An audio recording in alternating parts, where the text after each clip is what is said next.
Hi, I'm Barry Dutter. This week on The Takeaway, we're going to look at Justice League, the blockbuster superhero movie. Now, my first takeaway from this film is that Superman is not in the poster or the trailers for the movie. And if you look at the original poster for the film, you can see all the superheroes are there, but there is no Man of Steel. And then if you look at the second poster, which came later, well, look who's there. Good old Kal-El himself. Or is it Kal-El? Back from the dead. So there you go. Before, after. Now you see him, now you don't. And this is a marketing nightmare for this film. And I'll tell you why. Man of Steel was one of the biggest movies of the last 10, 20 years. It was huge. It was a blockbuster. For many people, it was the first time in their lives that Superman was cool. It reintroduced Superman to a whole new generation of moviegoers, and you couldn't tell anyone he was in Justice League. Think about that. That's like making an Avengers movie and not telling anyone that Robert Downey Jr. is going to be in it, or making a Fast and Furious movie and not telling anyone that Vin Diesel is going to be in it. I mean, it's kind of important for people to know that the most popular superhero of all time is in the movie. But no, we're going to keep that a surprise. Well, how much of a surprise is it?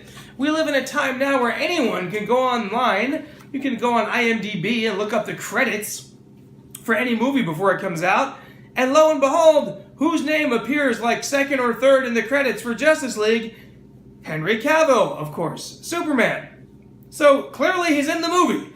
And there was a lot of publicity about the reshoots for Justice League involving Mr. Cavill, for reasons we'll get to in a minute.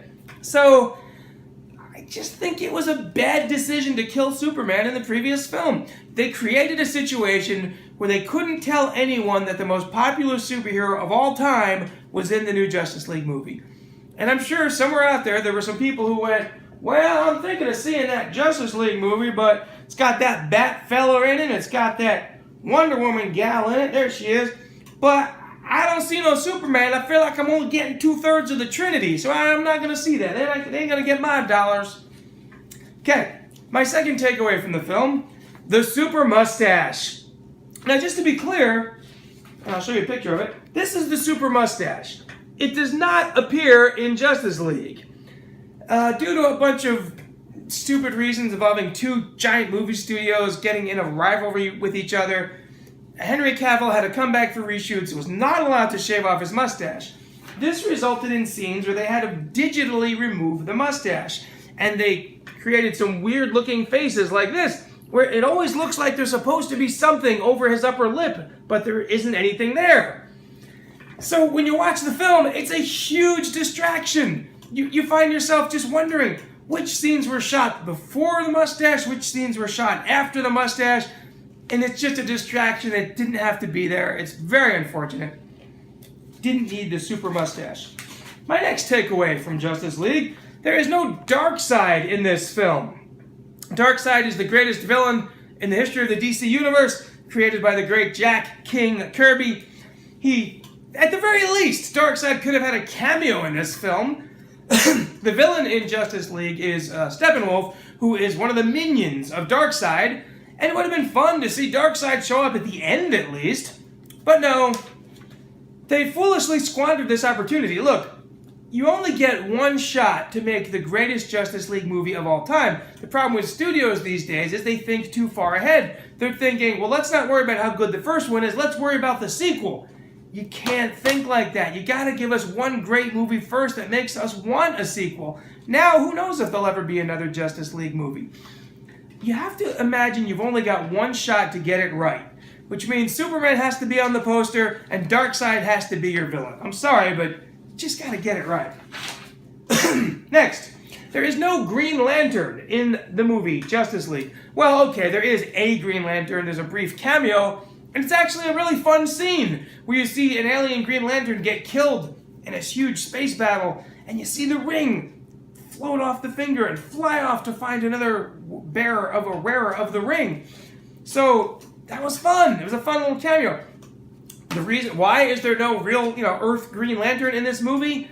Because the last Green Lantern movie bombed.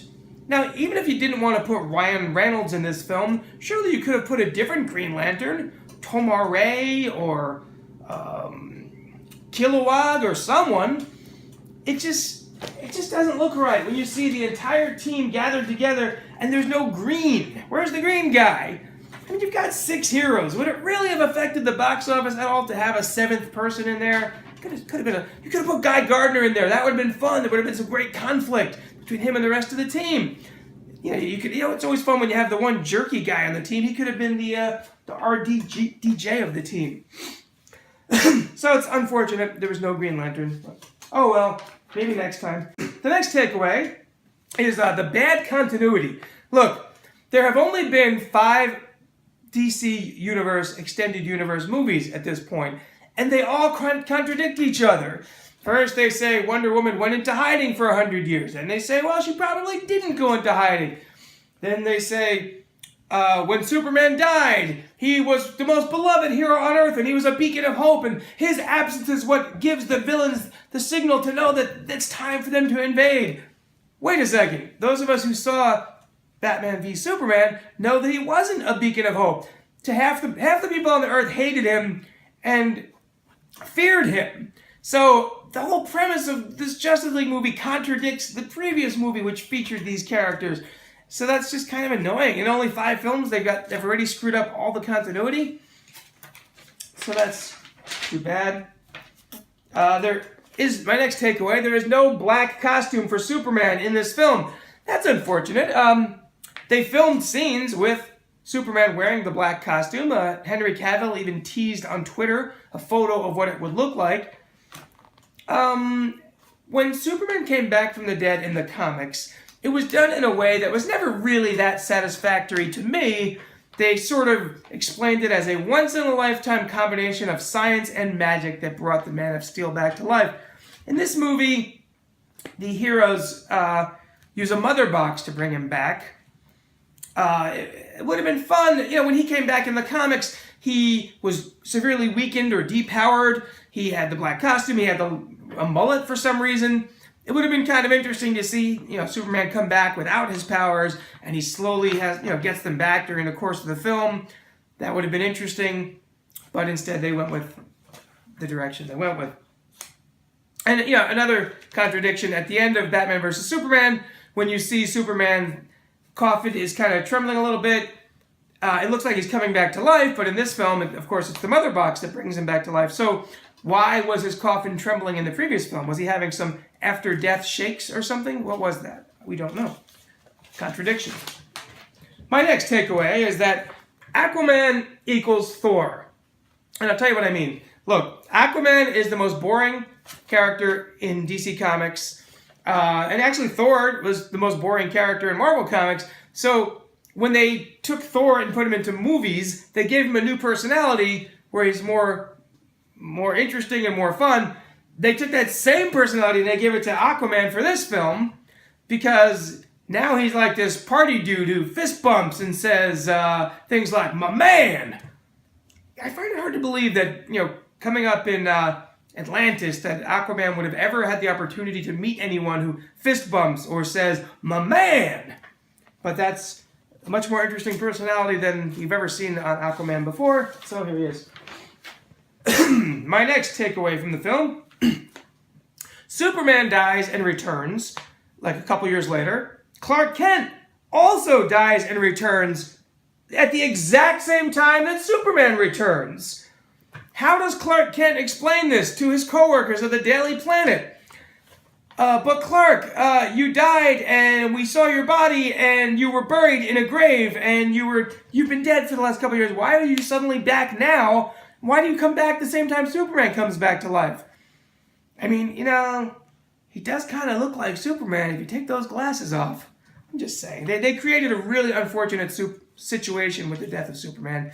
I wish it had never happened. They should have just kept him alive. We could have avoided all of that.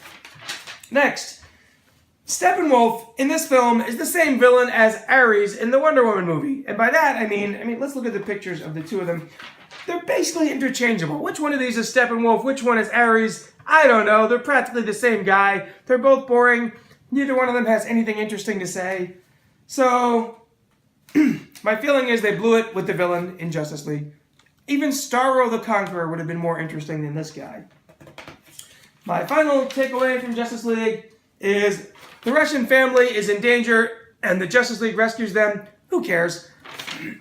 I know they were trying to show that now DC heroes are now caring and they help civilians and they try not to do all that cause destruction and harm. That's nice and all, but they keep cutting away to this Russian family and we just really don't care about them.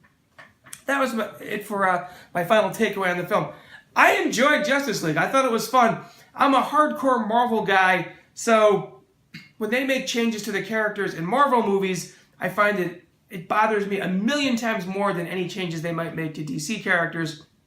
I just don't have that kind of connection to the DC heroes. So I thought the film was fun. There were some good fight scenes. The special effects were good. The scene, I mean, you get to see a scene where Superman races Flash at the end. That's a fun little teaser at the end. Spoiler alert. You get to see that scene where Superman is battling the Justice League and Flash is running circles around him. And Superman just suddenly stops and gives Flash a look at super speed. And he's basically has that look in his eyes like he's saying, Flash, you're fast, but I'm just as fast as you are. That was cool. It was fun to see all these guys together. I would like to see them in another movie someday. Don't know if it'll ever happen now, because this one's sort of disappointed at the box office. But I will say I was not all in for Justice League, but I will say if I'm ever flipping around the dial and, Justice League comes up on cable and it's the last 45 minutes of the movie, I will watch the last 45 minutes. It was entertaining. And that's all you can ask for any movie.